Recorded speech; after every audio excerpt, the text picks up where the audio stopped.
Shalom Vracha, on a pu étudier aujourd'hui le Psaq-Din du Rif qui rapporte la halakha comme Ravda Marav que Assour le Ishtamesh Leora de Ner Hanouka, on n'aura pas de profiter de la lumière.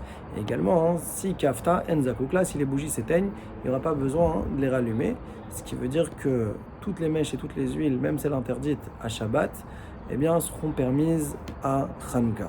Sur ça, le Bala Maor vient et nous dit que d'après cette opinion de Rav, eh bien, il faut dire que toute utilisation, quelle qu'elle soit, est interdite pour les ner Hanouka. Et ça viendrait inclure même une utilisation de mitzvah, comme s'éclairer par exemple un repas de Shabbat avec les ner Hanouka, ou bien même étudier la Torah, une utilisation de Gdusha, ce serait également interdit. Sur ça, il explique le Bala Maor qu'on trancherait la halakha comme le Ran, qui nous dit que la raison pour laquelle on n'a pas le droit de profiter des ner Hanouka, c'est parce que ça ressemble à la menorah qui était Assour le Ishtamesh Leora, qui n'avait pas pour but d'éclairer. Par la suite, il ramène la mimra de Ravda Maravasi, que lui, il a dit que c'était interdit de compter l'argent Keneged ner Hanouka. Sur ça, le Bala Maor, il est mechadesh de dire que c'est dafka ma'ot, simplement de l'argent, parce que ça s'appelle quelque chose de reshout, c'est quelque chose qui est facultatif, qui est dvar choulin.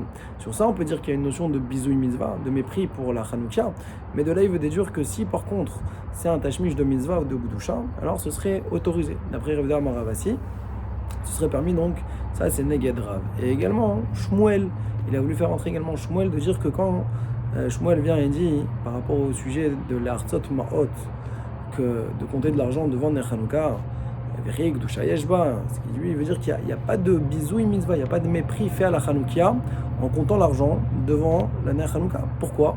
Alors, il se défendra en disant que ça n'a rien à voir avec la mitzvah de Kisui Adam. Alors c'est vrai que la Torah elle a dit Veshafar Vekisa qu'il faut, ce avec quoi tu as fait la mitzvah de Shrita, avec ça tu vas recouvrir, c'est bien exclure le pied. Mais l'objection qui vient lui donner Rav Yosef à Shmuel, elle n'est pas correspondante, puisque là-bas, dans le cas de Kisui Adam, il vient abîmer la mitzvah elle-même, il vient intenter au gouffre à mitzvah, parce que la mitzvah c'est le sang, et là il recouvre la terre avec le pied. Tandis que dans Ner Hanouka, il s'éclaire, mais il ne touche pas au gouffre à mitzvah. Et d'ailleurs, ce qu'on a voulu objecter à partir de Maaser Sheni et la pesée des Slaïm, alors on dit que c'est interdit. Pourquoi? Mais parce que là-bas, on touche directement au gouffre de ce qui est le support de la mitzvah. Et à l'inverse, quand on dit pour Shmuel que c'est permis d'être madlikim miner les nerfs, alors on voit bien que à partir du moment où on ne touche pas au gouffre de la mitzvah, c'est permis, d'accord?